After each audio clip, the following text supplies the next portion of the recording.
Marissa, you are the definition of class, the definition of commitment, the definition of champion, and the definition of SamLacy pioneer.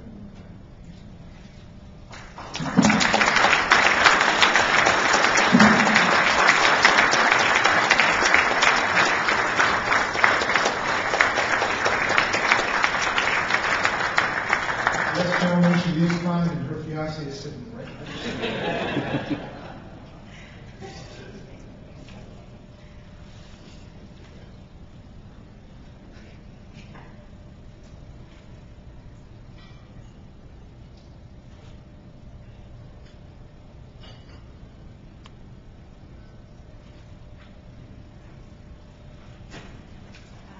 Thank you so much for that introduction.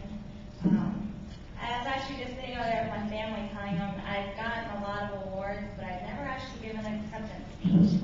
So I kind of almost don't even know what to say, but it's an absolute honor to get this award. To be considered a pioneer in any sport or any feat is absolutely amazing, and I'm absolutely honored to get this award. Like Mike said, I started swimming because I got scoliosis. And come to find out, I had some kind of talent in it. And as a child, I was always competitive. I fought with my older brothers nonstop. And in the water, I was just like a fish. And I found out I had the talent, kind of continued on with it. Kind of did it for fun in the beginning, and then just, really kind of blossomed. But of course, I didn't have that easygoing career. I kind of always had the ups and downs. And the only way I persevered was because I had that determination to be the best. My dad always wanted the best of me, my mom, my coaches, everybody around me knew that I had a lot of talent and I could go very far. I just needed to figure out how to use that and actually do it. So along the road, I just had a couple of bumpy roads and just kind of managed to really stay focused. One of the things that I always tell the kids, because I do a lot of clinics now, and I talk to inner city kids and try to get them motivated and get them involved with swimming. You'd be amazed, the drowning rate for minorities is 2.5 times greater than it is for Caucasian kids. You don't see too many African Americans in the water, and to be considered a pioneer and to be one of the first is an absolute honor. But I also want to go out there and let those kids know that, yes, I'm the first, but I definitely don't want to be the last. I want to get those kids in the water and learning, even if it's just basic water safety skills, that'll save their lives. You'll never know who you run across who might find that there'll be another Olympic athlete down the road. Again, I've never really given an acceptance speech, so it's going to be kind of short, but my biggest thing is thanks to the journalists, because you guys are the ones that get our stories out there. You guys make a huge difference, and I really appreciate getting an honor like this from you guys. I think that if it wasn't for you guys to get our stories out, nobody would really know what we do. Television helps as well, but the media outlet's so huge. I'd love to be out there doing a little bit more stuff. I just had double shoulder surgery a couple of months ago, but they're working pretty good right now. But I don't know if I'll get back in the water. Done it for 20 years and had surgery to get them fixed. I don't know if I really want to get back in and hurt them all over again. So basically my thing now is just to continue to touch lives, continue to go touch those kids and get them in the water, get them involved, let them know that there's more than just basketball, track and field, and baseball and NFL. There's swimming, and there's a lot of rewards to it. I'm sure you guys know Colin Jones as well. He's doing a lot of great things as well, and hopefully the two of us can make a huge difference down the road. Thank you.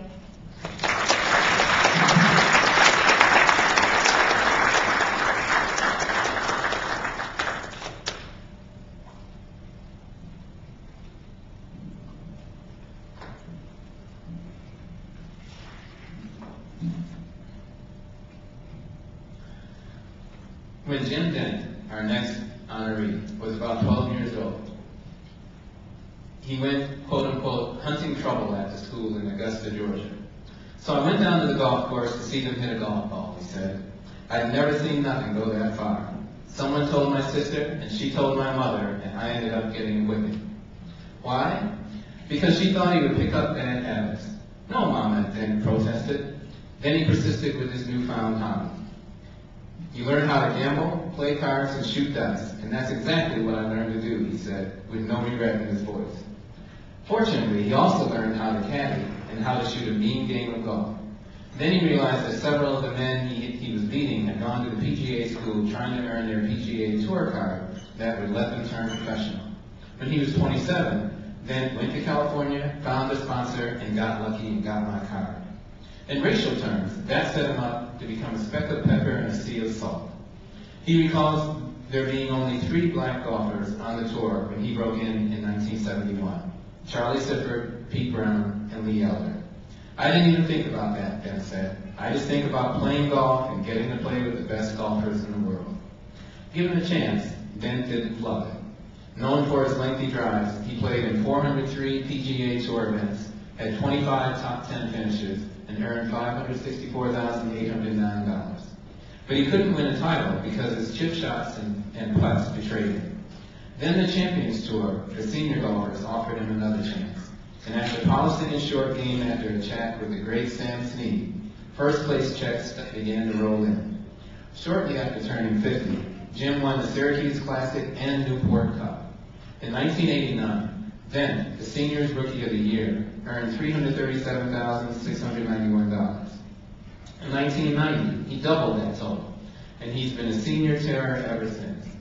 In 530 Champions Tour events, he's missed the cut only 10 times, won 12 titles, was runner-up 19 times, and has 131 top 10 finishes. Today, at 70, Jim ranks 21st among Champions Tour money leaders with $9,007,704 in earnings. That's only part of why he's receiving a Pioneer Award today. The other reason is that Jim and his wife Willie can't resist adorable children. In 1995, when they both were 55 and their 2 sons were grown, the Dents decided to adopt 2 infants. 4 years later, they adopted a set of baby twins whose mother and grandmother couldn't care for them. You're not intending to adopt a child, but you get around them, and they're so sweet and innocent, Dent said.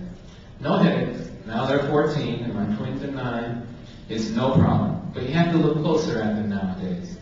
My advice, Jim, is to just keep them away from the gambling card games and dice playing on the golf course, and they'll turn out fine. Please come forward to accept your Pioneers Award.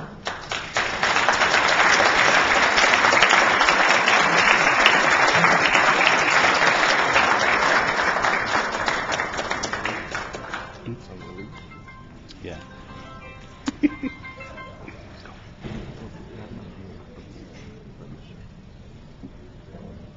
Well, I want to thank you for this award. What was really my thrill, being African American and wasn't that many golfers who were true black golfers. And you get out there, and the greatest golfer in the world, SamLacy7new, told me, you got a chance. He said, son, if you don't learn how to chip and putt, you can win golf tournament. That's a great booster for me, man. Didn't think he had that talent. And when that talent come out, it really was fun. And just like I met so many great people since growing up, and just people have been great and give me a chance. When they give me a chance, you go take advantage of that. And a man asked me, he said, why don't you quit your day job? I quit my day job. I thought I was going to have it easier. But that's the hardest job I ever quit because I was hitting 1,000 golf balls a day. At least 1,000. And so this guy in LA gave me a chance, Mo Stevenson. Anybody know Mo? Mo was the golf fanatic. He picked me up at 5 o'clock and dropped me off at the range and leave me there. I couldn't go because I didn't have no car. I had to hit 500 golf balls, 1,000. And then when we go to par 3, Jack Thompson par 3 was on Western Avenue. Now it's the great track. Just Washington. But it's a thrill to be here and an honor to take this plaque here. And just like you were saying about your job over there, your job wasn't half as easy as my job. I should have got paid for what I was doing. I enjoyed it so much, so good. So that's why I've been playing. I should say golf 50 years. I've been on tour for 40. And still playing a little bit, but it was fun. You get a check, get paid for what you enjoy doing, just like you. I know you enjoyed your first job in Miami and all that stuff. He couldn't take that away from you. Thank you, and I appreciate it and enjoy it.